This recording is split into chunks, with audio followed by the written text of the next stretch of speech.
कुशीनगर का हाल बिल्कुल बर्मा जैसा हो रहा है। मुसलमान वर्ग वहां सांस नहीं ले पाता है। आपकी राजनीति में मुसलमानों के लिए कोई जगह नहीं है। भारत का विरोधी है, मैं उसका विरोधी हूं सर, वो कोई भी हो। ताजमहल का नाम राम महल कर सकते हैं। क्यों नहीं करेंगे? कर देंगे। बिल्कुल किया जाना चाहिए, आवश्यकता है तो किया जाना चाहिए। विदेशी आक्रांता के द्वारा किसी कालखंड में कुछ ऐसा कार्य किया गया है, उसको बदला जाना चाहिए। यह देश की सांस्कृतिक आजादी की लड़ाई भी है। जो मुमताज महल के लिए शाहजहां ने ताजमहल बनाया, उसको जांच का विषय है, चर्चा करिए ना इस पर कभी खुले मंच पर। अच्छा, तो इसका मतलब जो भी पुरानी विरासत है, अगर कहीं लाल कोई विरासत नहीं, कुतुब मीनार जो देश के हित में होगा हमें वह कदम सख्ती के साथ उठाना चाहिए, बिना सोच, बिना लौंग लपेट के, बिना संकोच के। देश के हित में मतलब मानते हैं जो 20-22% मुस्लिम आबादी है वो देश हित के खिलाफ है, उनको हाशिए पर रखकर आप अपना देश, अपनी दुनिया। आप कभी गोरखपुर आएंगे ना, वहां मुसलमान जब पीड़ित होता है तो वह कहीं और नहीं जाता, वो मेरे पास ही आता है, कहता साहब देखो फलाना गुंडा उसके पास कोई विकल्प परेशान कर रहा है। और उत्तर प्रदेश सरकार से भी जो पीड़ित होता है तो भी मेरे पास ही आता है, कहीं और नहीं जाता है। हर एक व्यक्ति की सुरक्षा और हर एक व्यक्ति का विकास आपको देखना गोरखपुर में जाकर के। एक बार इसको ये बोलेंगे, हर एक व्यक्ति मतलब हिंदू हो या मुसलमान, क्या बात कर रहे हैं? जो भारत का नागरिक है, जो भारत का नागरिक है वो हमारा नागरिक है, उसमें जाति मत और पंथ कहां की बात आती है? जब उस अरे मैं सनातन हिंदू धर्म का उपासक हूं, बदलना चाहते हैं, सनातन हिंदू धर्म का उपासक हूं, सर्वे भवन्तु सुखिनः सर्वे सन्तु निरामया की बात करता हूं। मैं किसी मत और मजहब का विरोधी नहीं, लेकिन जो भारत का विरोधी है मैं उसका विरोधी हूं सर। वो कोई भी हो, मैं उसका विरोधी हूं। उर्दू बाजार को हिंदी बाजार बताना या बदलवा देना, उर्दू हमारी पहचान हिंदी से है या उर्दू से? मैं आपसे पूछना चाहता हूं, आप फिर मुझसे उर्दू में ही पूछें। मेरी भाषा हिंदी है, मैं उर्दू नहीं जानता हूं। तो फिर वहां के लोग भी हिंदी जानते हैं, तो हम हिंदी के नाम पर क्यों ना नाम रखें? हिंदुस्तान पूरी दुनिया में साधु संतों, सूफियों और औलिया अल्लाह और स्वामी विवेकानंद जी के सांझी संस्कृति से पहचाना जाता है।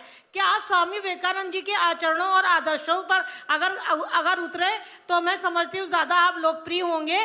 और इस देश को कोई भी समुदाय, ना तालिबानी, ना उसामा और ना ही किसी पाकिस्तान का झंडा उठाता है। ये एक साजिश के तहत नफरत फैलाई जाती है। आप लोग सिर्फ देशभक्ति नहीं है, पूरा देशभक्त है। बात सुनिए, स्वामी विवेकानंद जी ने कहा था कि गर्व से कहो हम हिंदू हैं, तो हम तो स्वामी विवेकानंद के ही उन वचनों को आत्मसात कर रहे हैं जो उन्होंने कहा कि गर्व से कहो हम हिंदू हैं। हम भी कहते हैं, हम गर्व से कहते हैं हम हिंदुस्तानी और बस यही बोलिए ना, यही बोलिए, यही बोलिए। हम लोग यही इसी बात को कहते हैं कि गर्व से कहिए हम हिंदुस्तानी हैं। आपके कहने से नहीं बोलेंगे, हम लोगों की आत्मा कहती है, इसीलिए कह रहे हैं। तो यही तो स्वामी विवेकानंद ने कहा, और अगर वही बात मैं कह रहा हूं तो इसमें बुरा मानने की बात कौन सी है? आप इस तरह के इश्यूज ना उठाइए मेहरबानी से।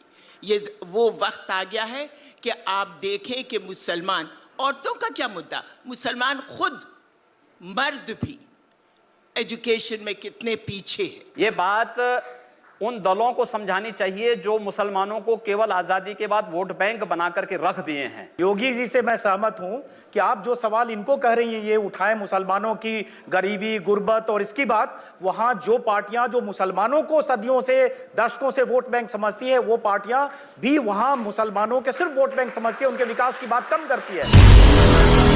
आपकी राजनीति में मुसलमानों के लिए कोई जगह नहीं है। क्यों नहीं है? क्यों नहीं है? डॉक्टर एपीजे अब्दुल कलाम को जब माननीय अटल बिहारी वाजपेयी जी ने राष्ट्रपति के लिए खड़ा किया था, सबसे पहला सांसद था जिन्होंने समर्थन किया था। भारत का मुसलमान डॉक्टर एपीजे अब्दुल कलाम बने, शाहनवाज हुसैन जैसा बने, पहला व्यक्ति रहूंगा जो समर्थन करेगा। लेकिन अगर यहां पर कोई ओसामा बिन लादेन को और औरंगजेब जैसे दुर्दांत लोगों को अपना आइकॉन मान करके भारत के अंदर पाकिस्तान का झंडा लहराएगा, तो फिर उनके उन विषैले फनों को सख्ती के साथ कुचलने के लिए भी सबसे पहले योगी आदित्यनाथ। आपके समर्थक कहते हैं कि अगर यूपी में रहना है तो योगी योगी कहना है, इसका नारे का क्या मतलब है? और ये डराने वाला नहीं है? अरे भगवान कृष्ण ने भी कहा था कि तस्माद योगी भवा अर्जुन, अर्जुन को कहा अर्जुन योगी बनो। अगर प्रदेश का हर नागरिक योगी बन जाएगा तो प्रदेश का कायाकल्प हो जाएगा, विकास भी हो जाएगी, सुरक्षा भी हो जाएगी।